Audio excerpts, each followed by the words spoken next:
अस्सलाम वालेकुम नाज़रीन, रूबी न्यूज़ के साथ मैं हूं मोहम्मद अख्तर। सबसे पहले नज़र डालते हैं सुर्खियों पर। लोकसभा इंतखाबात की तारीख का ऐलान। मुल्क भर में 7 मरहलों में होगी रायदही। तेलंगाना और आंध्रा में 12 मई को होगी पोलिंग। चीफ इलेक्शन कमिश्नर की मीडिया कॉन्फ्रेंस।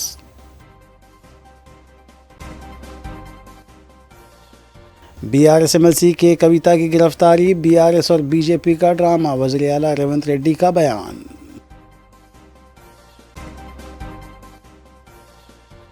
मजलिसी क़ायदीन मुतल्लिक़ा हलक़ों में तरक्याती कामों की तकमील में मसरूफ़। इंतख़ाबी अमल के एलामिया की इजराई से क़ब्ल कई तरक्याती काम मुकम्मल।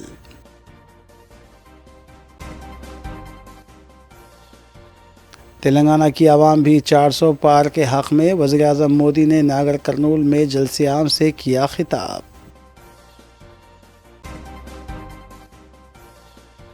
टोली चौकी सड़क पर आयल गोदाम में हुई आतिशबाजी से ट्रैफिक निज़ाम दरहम बरहम। मजलिस रुकन असम्बली और कारकुनों ने बचावकारी काम में किया ताउन।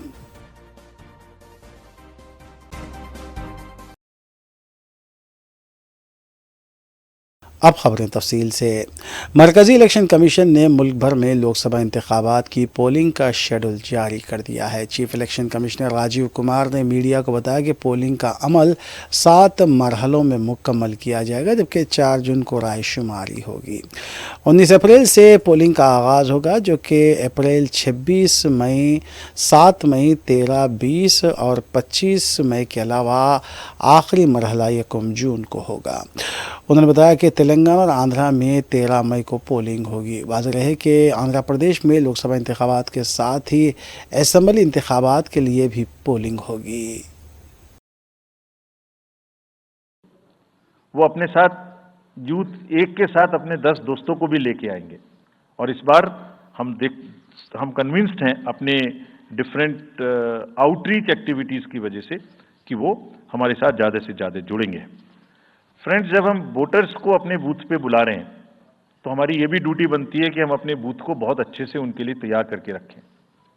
कैसे तैयार करें?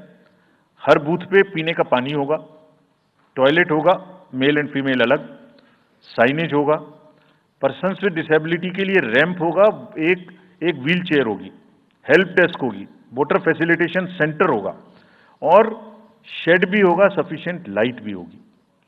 यानी minimum basic facilities would be available at all the polling stations और these polling stations will be set up across the length and breadth. उत्तर में हिमालय की बर्फीली चोटियां हों या दक्षिण में कन्याकुमारी का समुद्र तट, पश्चिम में राजस्थान के रेगिस्तान से लेके अरुणाचल के जंगल और मेघालय के वेटेस्ट रीजन, इलेक्शन कमीशन देश के हर कोने में प्रजातंत्र को मजबूत बनाने के लिए अपने पोलिंग स्टेशन, अपने पर्सनल को लेके जाएगा and we will take democracy to every corner of the country we are sure that we would make it a very overwhelming experience for our voters. And then the voters delight, polling station इस तरीके के मिलने चाहिए जिसमें ये सभी चीजें आपको मिलें। Then how would we ensure that it is also inclusive?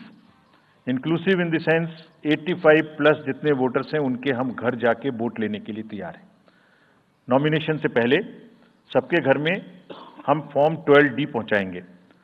देश के कुछ हिस्से में घर से वोटिंग हो चुकी है असेंबली इलेक्शंस में, कुछ राज्यों में अभी नहीं हुई है। अब इस बार पूरे देश में पहली बार ये व्यवस्था एक साथ लागू होगी कि जो 85 वर्ष से ऊपर के मतदाता हैं, जो पर्सन्स विद डिसेबिलिटी हैं, 40 ईयर्स एंड 40% से ज़्यादा की जिनको डिसेबिलिटी है, वो सब के पास हम फॉर्म पहुंचाएंगे। अगर वो ये ऑप्ट करेंगे कि वो फॉर्म वो बूथ पर नहीं आना चाहते, घर से करना चाहते, तो हम घर में जाएंगे, एक आदमी का वोट लेने घर में जाएंगे। हालांकि हमारा तजुर्बा यह है कि ज़्यादातर लोग उस एज के बूथ पर आना चाहते हैं because they have consistently been part of our democracy. उनको वॉलंटियर्स और व्हील चेयर की सुविधा वहां उपलब्ध रहेगी। नाउ जब ये बूथ बनाए तो हमने अपने पर्सनल को, जो टीम्स हैं, उनको बहुत अच्छे से ट्रेन करके तैयार किया है। They are sentinels of democracy. I mean हमारे जितने एम्प्लॉयज़ हैं वो सब तैयार। बिहार सुकून कौंसिल के कविता को हिरासत में लेने के बाद हफ्ते को दिल्ली की अदालत में पेश किया गया, जहां अदालत ने उन्हें 23 मार्च तक ईडी की तहवील में दे दिया। शराब स्कैम केस में के कविता को जुमे की रात उनके मकान से हिरासत में लिया गया था। ईडी ने अदालत से इस्तदा की थी कि कविता को 10 दिन की तहवील में दिया जाए ताकि पूछताछ को यकीनी बनाया जा सके। अदालत ने ईडी की दरख्वास्त को कबूल करते हुए 23 मार्च तक उन्हें तहवील में दे दिया।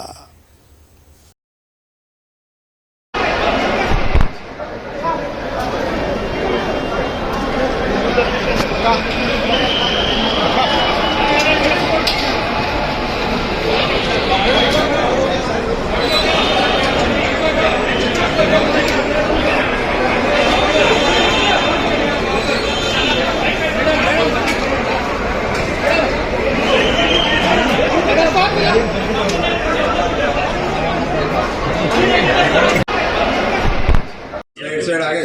हाँ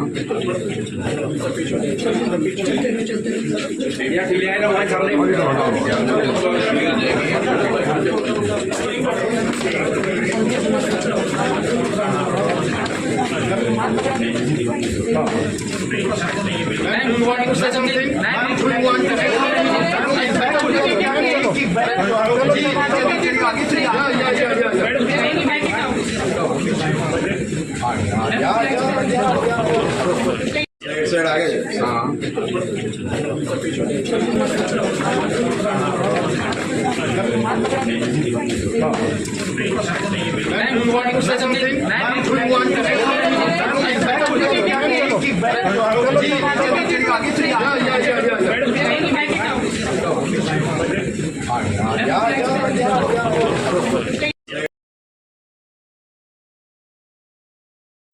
वज़ीर आला रेवंत रेड्डी ने मीडिया से बात करते हुए बिहार सुकून खास कौंसिल के कविता को ईडी की जानिब से हिरासत में लिए जाने पर कहा कि ये बीआरएस और बीजेपी का ड्रामा है, क्योंकि इंतखाबात का नोटिफिकेशन आने से एक रोज़ कबल वज़ीर आज़म नरेंद्र मोदी का दौरे तेलंगाना और फिर ईडी का कविता को तहवील में लेना ये सब ड्रामाबाजी है। उन्होंने बताया कि कांग्रेस हुकूमत मुसलमानों के 4% और मुसलमानों की शहरियत को लेकर किसी भी इक़दाम के ख़िलाफ़ आवाज़ उठाएगी। वज़ीर आला रेवंत रेड्डी ने बताया कि पार्लिमानी इंतखाबात कांग्रेस के लिए रेफरेंडम होंगे और कांग्रेस अपने 100 दिन की कारकर्दगी की बुनियाद पर मरकज़ की बीजेपी के 10 साल और साबिक़ बीआरएस हुकूमत के 10 साल का मुकाबला करेगी। టీవీలలో సీరియల్ చూస్తే సంవత్సరాల కొద్ది కొనసాగుతూనే ఉంటాయి. వాటికి ఆరంభం ఎప్పుడైందో చెప్పలేము, అంతం ఎప్పుడైతుందో కూడా చెప్పలేము. ఈ లిక్కర్ స్కామ్కు సంబంధించి కూడా కేసీఆర్ కుటుంబము, బీజేపీ ప్రభుత్వం నిరంతర ధారావాహికంగా టీవీలలో ఒక సీరియల్ను తలపించే విధంగా నాటకాలకు, డ్రామాలకు తెరలేపినరు. ఇన్ని సంవత్సరాల నుంచి కొనసాగుతున్న ఈ డ్రామా నిన్న అరెస్టు డ్రామాతో పతాక స్థాయికి వచ్చింది. అసలు ఇన్ని రోజుల నుంచి ఇంతమందిని అరెస్టు చేసి ఇప్పటి వరకు అరెస్టు చేయకపోవడము, రెండవది ఈరోజు ఎన్నికల నోటిఫికేషన్ వస్తుందనంటే ఒక రోజు ముందు అరెస్టు డ్రామాకు తెరలేపడము దేనికి సంకేతం ఇది? అంటే అవినీతి మీద చర్యలు తీసుకున్నామని ఛాంపియన్షిప్ వాళ్ళు తీసుకోవాలని, సానుభూతుల కోటాలో వీళ్ళు ప్రజల సానుభూతి బొమ్మాలి, మమ్మల్ని ఇబ్బంది పెడుతుండ్రు, మమ్మల్ని జైలు పాలు చేస్తున్నారని చెప్పుకోవాలి వీళ్ళు అని ఇద్దరు కలిసి ఒక వ్యూహాత్మక రాజకీయ ఎత్తుగడతో వస్తుండ్రు. ఈరోజు ఇన్ని రోజులు, ఇన్ని నెలలు, దాదాపుగా 2022లో మొదలైన ఈ డ్రామా 2024 మార్చ్ ఎన్నికల నోటిఫికేషన్కు ఒక రోజు ముందు అరెస్టుతో పరాకాష్ఠకు తీసుకెళ్ళిండ్రు అని అంటే ఈ డ్రామాను తెలంగాణ ప్రజలు గమనిస్తలేరని వీళ్ళు అనుకుంటున్నారా? రెండవది, కల్వకుంట్ల కవిత గారు, కల్వకుంట్ల చంద్రశేఖరరావు గారు కూతురింటికి పోలీసులు దాడి చేసి ఢిల్లీ నుంచి ఈడీ అధికారులు వచ్చి అరెస్ట్ చేసి తీసుకెళ్తుంటే బాధ్యత కలిగిన తండ్రిగా చంద్రశేఖరరావు గారు అక్కడికి రాలేదు అంటే దీన్ని ఎట్లా అర్థం చేసుకోవాలి? రెండవది, తండ్రిగా కాకపోయినా కల్వకుంట్ల కవిత గారు శాసన మండలి సభ్యురాలు, టీఆర్ఎస్ పార్టీ నాయకురాలు, పార్టీ అధ్యక్షుడిగా శాసన మండలి సభ్యురాలని అరెస్టు చేస్తుంటే అక్కడికి రావాలి, అక్కడికి వచ్చే అధికారులను వివరాలు అడగాలన్న సంగతి చంద్రశేఖరరావు గారికి తెలియదా? పోనీ ఇప్పటి వరకు కూడా చంద్రశేఖరరావు గారు అరెస్టును ఖండించలేదు. అరెస్ట్ ఎందుకు జరిగిందో, తన పార్టీ శాసనమండలి సభ్యురాలను ఎందుకు అరెస్టు చేసిండ్రో ఇంతవరకు తెలంగాణ ప్రజలకు వివరణ ఇవ్వలేదు. చంద్రశేఖరరావు గారి మౌనము ఏ రకంగా అర్థం చేసుకోవచ్చు? మూడో అంశము, గతంలో ఎప్పుడు కూడా మొదట ఈడీ వస్తారు, తర్వాత మోడీ వస్తారు అనుకునేటోళ్ళం. నిన్న మాత్రం ఈడీ మోడీ కలిసే వచ్చిరా తెలంగాణకు. అంటే అవినీతి పరుల మీద చర్యలు తీసుకుంటున్నామనే ఛాంపియన్షిప్లో మోడీ గారు కోట్లు పడాలి, అయ్యో పాపం ఆడపిల్లను అరెస్టు చేసిండనే సానుభూతితోని బీఆర్ఎస్ కోట్లు పడాలి. సర్వేలన్నీ 12 సీట్లు కాంగ్రెస్ గెలుస్తుంది అని కోడై కూస్తుంటే రాజకీయంగా కాంగ్రెస్ పార్టీని దెబ్బతీయడానికి ఈ రకమైన ఒక చీప్ పొలిటికల్ టాక్టిక్స్ ప్లే చేస్తున్నారు. కాబట్టి ఇప్పటికైనా మోడీ గారు, కేసీఆర్ గారు ఈ డ్రామాలు కట్టిపెట్టి 10 సంవత్సరాలు మోడీ గారు తెలంగాణ ప్రజలకు ఏం చేసిండు? పేదలకు ఇండ్లు ఇచ్చిండా? రైతుల ఆదాయం రెండింతలు చేసిండా? ప్రతి సంవత్సరం 2 కోట్ల ఉద్యోగాలు ఇస్తా అన్నాడు, ఇప్పటికీ 20 కోట్ల ఉద్యోగాలు ఇవ్వాలి. తెలంగాణలో ఎన్ని ఉద్యోగాలు ఇచ్చిండో? స్విస్ బ్యాంకులో ఉన్న లక్షల కోట్ల రూపాయల నల్లధనాన్ని తెచ్చి ప్రతి పేదవాడి ఖాతాలో 15 లక్షలు వేస్తా అన్నాడు. ఆ 15 లక్షల రూపాయలు ఎంతమంది ఖాతాలో వేసిండు? మనకు ఇస్తా అన్న పునర్విభజన చట్టంలో బయ్యారం ఉక్కు కర్మాగారం ఎందుకు ఇవ్వలేదు? కాజీపేట రైల్వే కోచ్ ఫ్యాక్టరీ ఎందుకు ఇవ్వలేదు? ఐఐఎం ఎందుకు ఇవ్వలేదు? ఎన్టీపీసీలో ఇంకా 2400 మెగావాట్ల విద్యుత్తు ప్రాజెక్టులను ఎందుకు నిర్మించలేదు?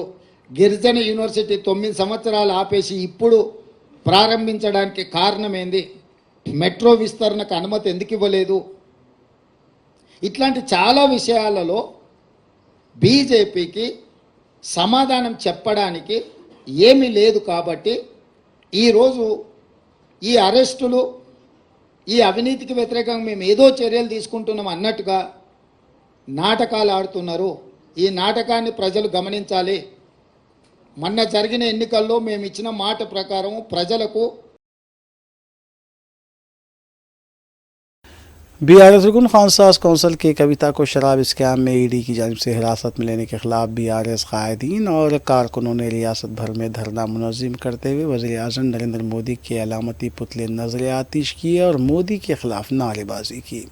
इस सिलसिले में अंबरपेट असम्बली हल्के में बीआरएस रुकन असम्बली वेंकटेश और बोराबंडा में रुकन असम्बली गोपीनाथ की क़यादत में धरना मुनज़्ज़म करते हुए बीआरएस रुकन असम्बली वेंकटेश ने बताया कि खातून कायद के कविता को रात के औकात में तहवील में लेते हुए जमहूरी उसूलों और बाबा साहब अम्बेडकर के दस्तूर को पामाल किया गया है।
वज़ीर आज़म नरेंद्र मोदी ने नागर कर्नूल में जलसे आम से खिताब करते हुए बताया कि गुज़िश्ता 2 रोज़ से मलकाजगिरी और नागर कर्नूल में आवाम का जो जोश व खरोश देखा जा रहा है, इससे वाज़ेह हो गया है कि तेलंगाना की आवाम भी 400 पार के हक़ में है। उन्होंने कांग्रेस और बीआरएस दोनों जमातों को बदउनवान करार देते हुए रियासत की आवाम से वादा किया कि इन बदउनवानियों के ख़िलाफ़ मरकज़ी हुकूमत इक़दाम करेगी।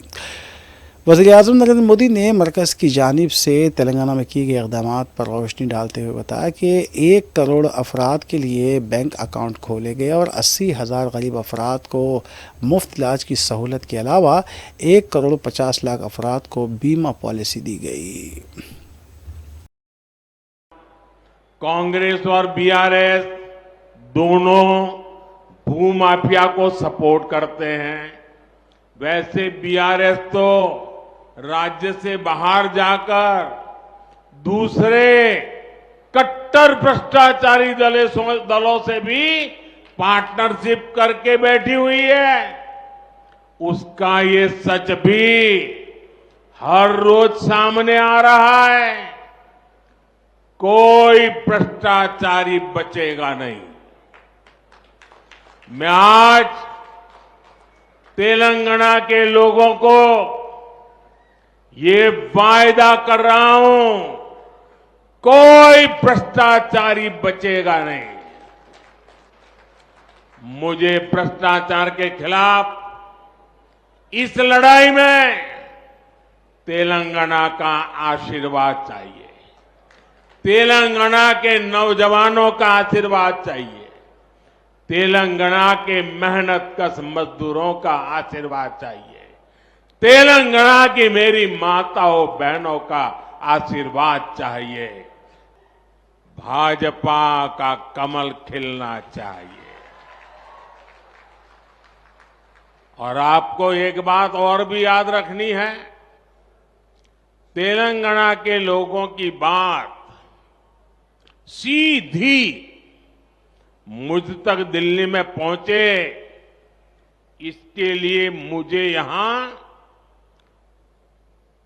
सभी सांसद जीत करके आए तो बहुत बड़ी मदद मिल जाएगी, ताकि मैं आपकी अच्छी सेवा कर सकूं। पिछले 10 वर्षों में तेलंगाना का विकास ये एनडीए की, मोदी की प्राथमिकता रहा है।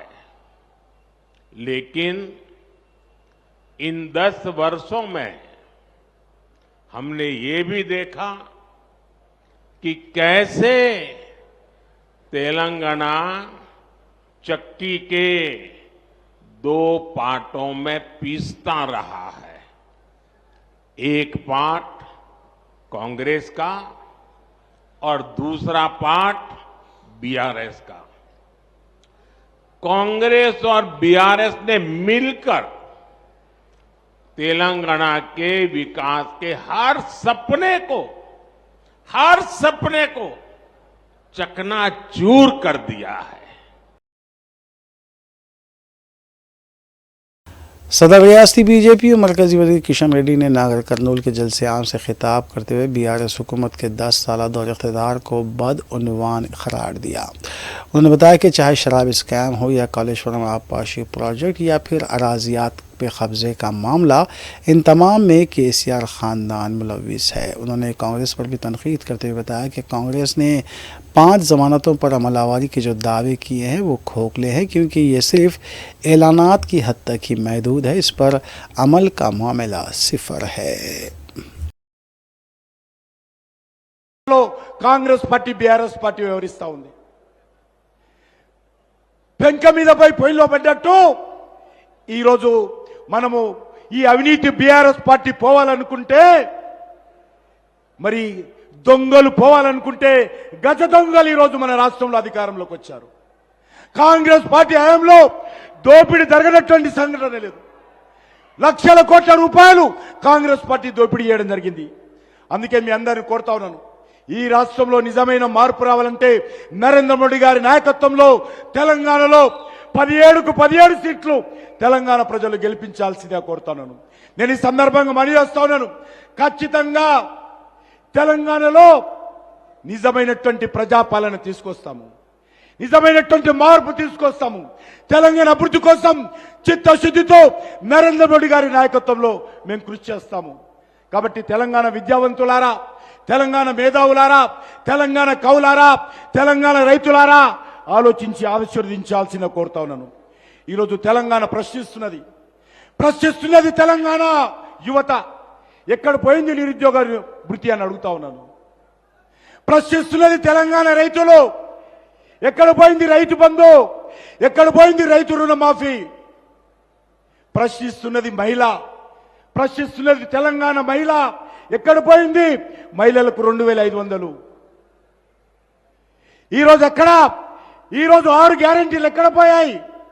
గారడీల పేరుతో గ్యారెంటీలు చేసి ప్రజలను మభ్యపెట్టి అధికారంలోకి వచ్చిన తర్వాత ఇక్కడ ఉన్నటువంటి కాంగ్రెస్ పార్టీ ప్రభుత్వము గ్యారెంటీలను ఇంకా ప్రచారం చేస్తున్నారు తప్ప గ్యారెంటీలు క్షేత్ర స్థాయిలో అమలు జరగడం లేదు, పేద ప్రజలకు అందడం లేదు. అందుకే మీ అందరిని కోరుతూ ఈరోజు కాంగ్రెస్ పార్టీని అడుగడుగున నిలదీయాలి. గ్యారెంటీల పేరుతో గారడీలు చేస్తున్నటువంటి కాంగ్రెస్ పార్టీని నిలదీయాలి. భారతీయ జనతా పార్టీ నేతృత్వంలో ప్రజలను సంఘటితం చేయాల్సిందిగా కోరుతా ఉన్నాను. అందుకే మనవి చేస్తున్నాను, మన ప్రియతమ ప్రధానమంత్రి నరేంద్ర మోడీ గారికి మరొకసారి స్వాగతం పలుకుతా ఉన్నాను. कुल हिंद मजलिस इत्तेहादुल मुस्लिमीन की अरकान असम्बली मुतल्लिक़ा हल्क़ों में तरक्याती कामों की तकमील को यकीनी बनाने के सिलसिले में इक़दामात में मसरूफ़ हैं। इस सिलसिले के तहत सदर मजलिस बैरिस्टर असदुद्दीन ओवैसी ने मजलिस रुकन असम्बली हल्क़े नामपल्ली मोहम्मद माजिद हुसैन के हमरा रेड हिल्स डिवीज़न में 5,66,00,000 रुपये लागती तरक्याती कामों का इफ्तिताह अंजाम दिया। इस मौके पर मजलिसी नुमाइंदा डिवीज़न कॉरपोरेटर आरिफ रिजवान के अलावा दीगर डिवीज़न कॉरपोरेटर्स और इब्तदाई सदूर और मुतमदीन के अलावा सरगर्म मजलिसी कारकुनान भी मौजूद थे।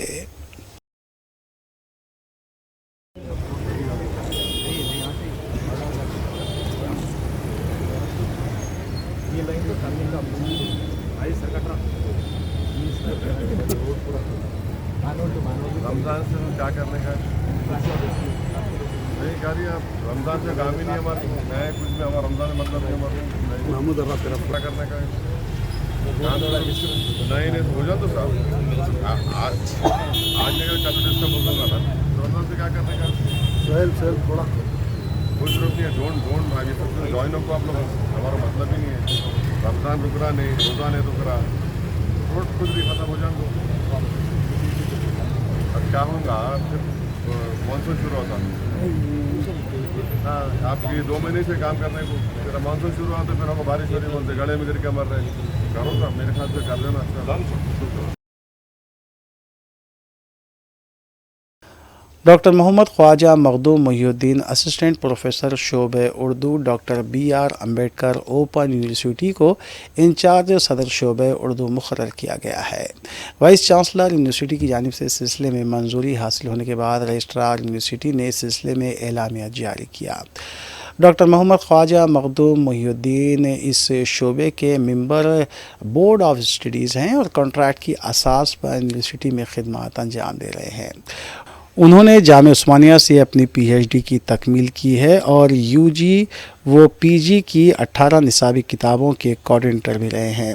मोहम्मद ख्वाजा मखदूम मोहिउद्दीन को 25 साल का सहाफ़ती तजुर्बा भी है और वो एक मारूफ उर्दू रोज़नामे से वो जुड़े हुए हैं।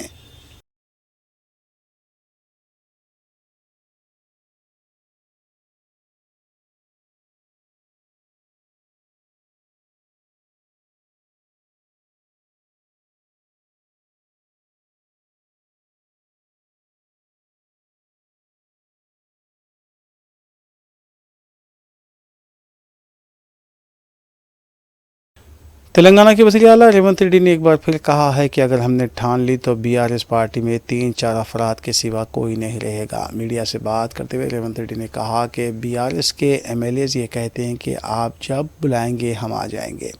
वाज़ेह है कि BRS पार्टी के कई सीनियर लीडर्स कांग्रेस या BJP में शामिल हो रहे हैं।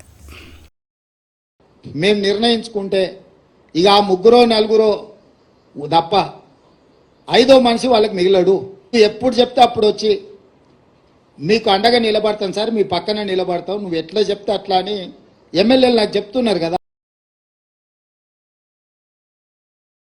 आंध्र प्रदेश की हुक्मरान जमात वाईएसआर कांग्रेस पार्टी ने लोकसभा इंतखाबात के लिए 25 उम्मीदवारों की फहरिस्त जारी कर दी है। 25 उम्मीदवारों में कापू कम्मा रेड्डी नाला वाल्मीकि सीती मलिजा यादव और कुरुबा तबके को नुमाइंदगी दी गई है।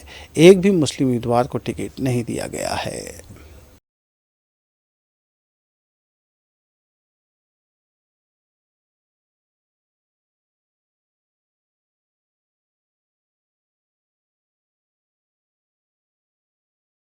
कविता की गिरफ्तारी पर बीआईएस की तरफ से तेलंगाना के मुख्तलिफ मकामात पर आज मुजाहरे किए गए। सिद्दीपेट के खदीम बस स्टैंड के पास भी मुजाहरा किया गया और मोदी हुकूमत के खिलाफ नारे लगाए गए।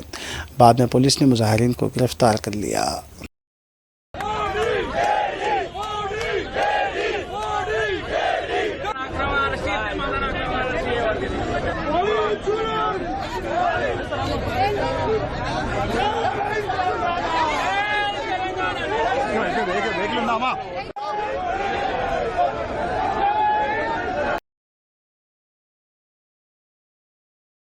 आसिफ नगर में बिहार के साकिन नौशाद नामी नौजवान ने उनकी अहलिया को भिखारी समझकर पुलिस की तरफ से तहवील में लिए जाने का इंकशाफ किया है। मीडिया से बात करते हुए नौशाद ने बताया कि उनकी अहलिया ख़रीदारी के लिए गई थी, लेकिन भिखारी समझकर पुलिस ने तहवील में ले लिया और अंबरपेट मुंतकिल किया। दोनों दारुस्सलाम पहुंचे। सदर मजलिस बैरिस्टर ओवैसी की हिदायत पर मोहम्मद माजिद हुसैन ने एडवोकेट अजीज़ुर रहमान को अंबरपेट रवाना किया, जहाँ अजीज़ुर रहमान ने नुमाइंदगी करते हुए खातून को आज़ाद करवाया।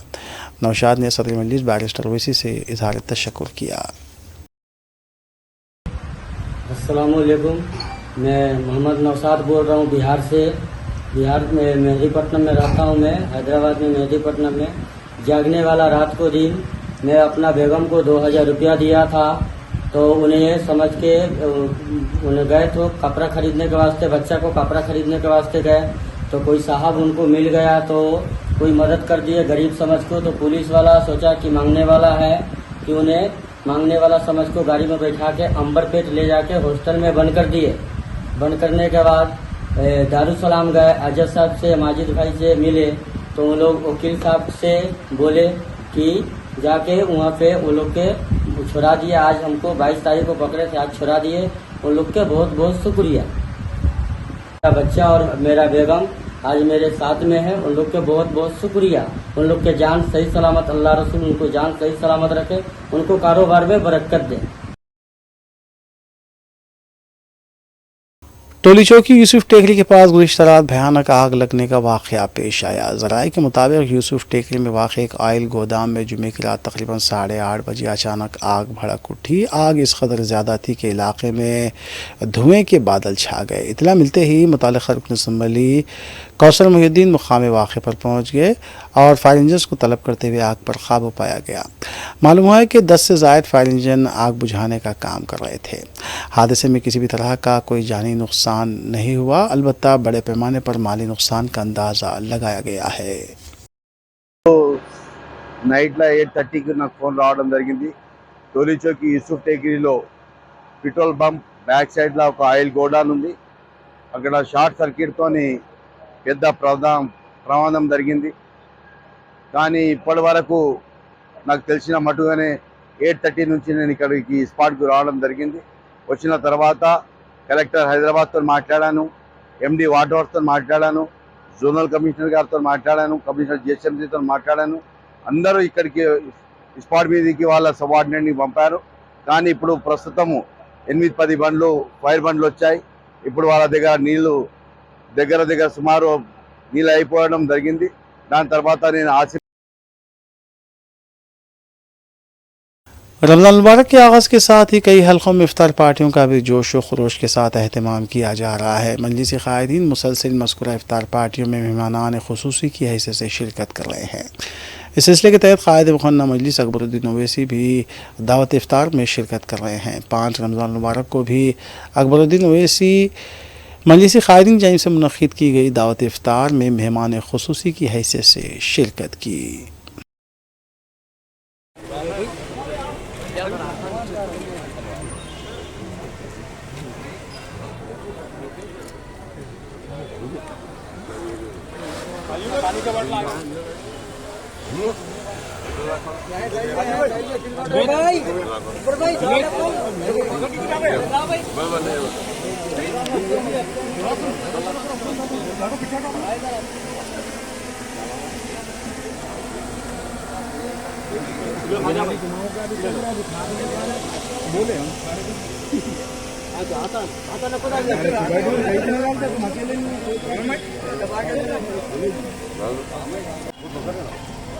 होना है तो ले लो, वहाँ दियो, सोशल मीडिया ले लो, ये वो दियो फिर खा के मैं चले जाता हूँ।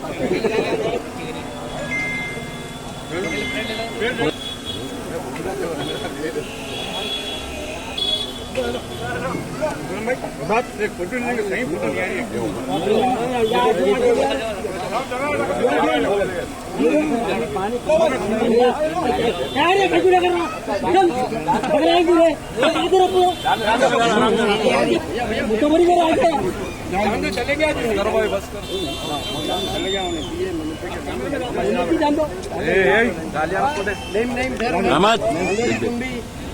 ज्यादा तड़प रहे और खाने घरों में नहीं ध्यान दो, घर में न रह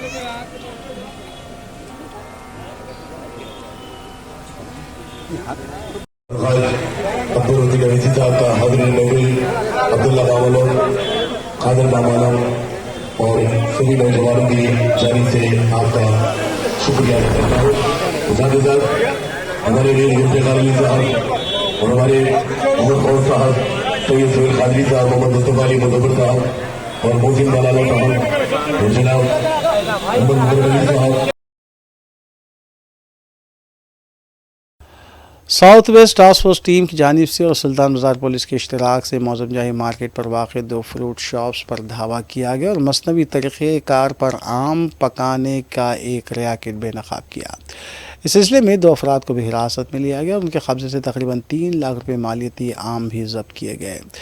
एस रश्मि पेट्रोमल IPS की निगरानी में मज़कूरा कार्रवाई की गई।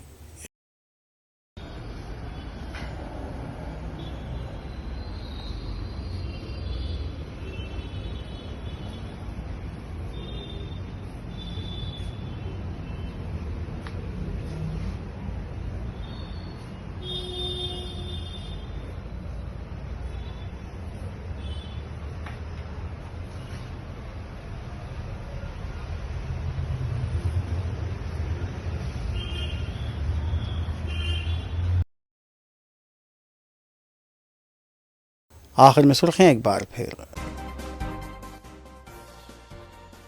लोकसभा इंतखाबात की तारीख का ऐलान, मुल्क भर में 7 मरहलों में होगी रायदही। तेलंगाना और आंध्रा में 12 मई को होगी पोलिंग। चीफ इलेक्शन कमिश्नर की मीडिया कॉन्फ्रेंस।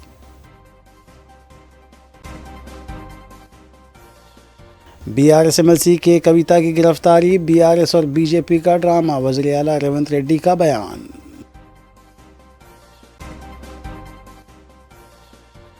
मजलिसी क़ायदीन मुतल्लिक़ा हलक़ों में तरक्याती कामों की तकमील में मसरूफ़। इंतखाबी अमल के एलामिये की इजराई से क़ब्ल कई तरक्याती काम मुकम्मल।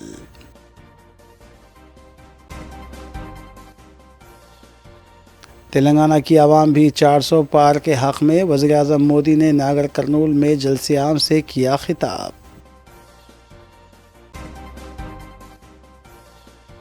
टोली चौकी सड़क पर आयल गोदाम में हुई आतिशबाजी से ट्रैफिक निज़ाम दरहम बरहम। मजलिस रुकन असम्बली और कारकुनों ने बचावकारी काम में किया ताउन।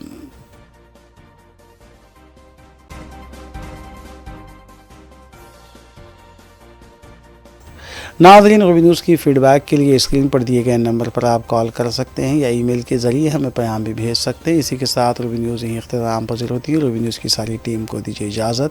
अल्लाह हाफ़िज़।